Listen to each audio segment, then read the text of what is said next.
Okay, next slide we have is slide number 6, and it deals with segregation and discrimination against African Americans after the Civil War, which was commonplace. Now, we finished the last unit that dealt with Reconstruction, and you had that time frame after the Civil War through 1870s to the election of 1876, and the deal was brokered to get Rutherford Hayes to become the next president. It brought an abrupt ending to Reconstruction throughout the United States, but particularly in the South. And when that happened, local governments were taken over by people who had previously dominated during the pre-Civil War era and were largely responsible for the Confederacy and this rebellion in the United States. And so laws were implemented at the local and the state level to really run interference with some of the rights that were granted to African Americans after the war came over, particularly with the 13th, 14th, and 15th Amendments, the Civil War Amendments, which were added to the Constitution.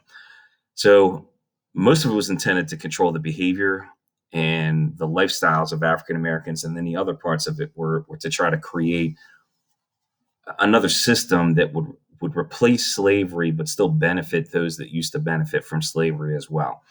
And so you had Jim Crow laws that went into places all over the United States. And this is kind of in that left hand column there where it states that African Americans were controlled and restricted. Jim Crow laws legalized segregation. It spoke specifically of places where uh, people of African American ancestry were permitted to go or not permitted to go, and places where people of white European ancestry were allowed to be. And obviously, it favored those of the European ancestry. One of the bigger places that became a point of contention was the right to vote, which the 15th Amendment is crystal clear about, that you cannot prohibit somebody's right to vote, discriminate against them in any way, shape, or form based upon their race. Okay. And that was intended to free up voting for African Americans in the post Civil War era. But the Southerners and a lot of local governments implemented things like literacy tests, where you had to prove that you could read to be able to vote, or poll taxes, where you had to pay money to vote, both of which were difficult for recently freed slaves that came out of being enslaved, which left them with virtually no money whatsoever, and also kept them unable to read or write because offering literacy to a slave was often illegal at most of the places at the state level. So it was intended to really keep African Americans away from participating in the government, either as voters or elected officials. And unfortunately for them, they were discriminated against. But I think sometimes people didn't realize that they were also going to hurt a lot of impoverished white people. So they started to implement another one called a grandfather clause, which would say, hey, if your grandfather could vote, you could vote. So it basically kept recently freed slaves or free Africans that are now considered citizens away from voting. And fear was the moderating variable. You know, the rise of the Ku Klux Klan at this time period. And when people of African American ancestry got out of line, threats of violence and terroristic tactics were used to scare them back into submission.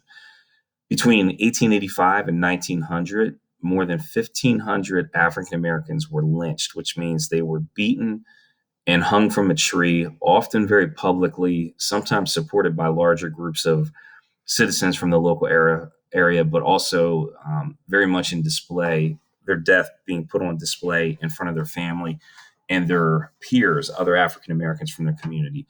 And those types of methods of terror kept people scared and really fearful of doing anything to push back and rebel. Uh, as a result, a lot of people of African American ancestry moved north to try to find different types of work as the industry continued to explode. But as they got there, they faced discrimination, and many of them couldn't find jobs or housing. There's an old saying that often followed the African American community through that time period into the modern era to a lesser extent that said, last hired, first fired. So when there was absolute desperate need for work, then and only then would African Americans be considered. But if the amount of work shrunk up, they'd be the first ones let go. And it was even more frustrating to much of the African American community at that time because here was the United States pumping in hundreds of thousands of immigrants every year to take on jobs that they wouldn't even offer to recently freed African Americans or freed African Americans that had gained their citizenship. So there was definitely a system of discrimination built into the United States all over at that time period. Now there were, African Americans that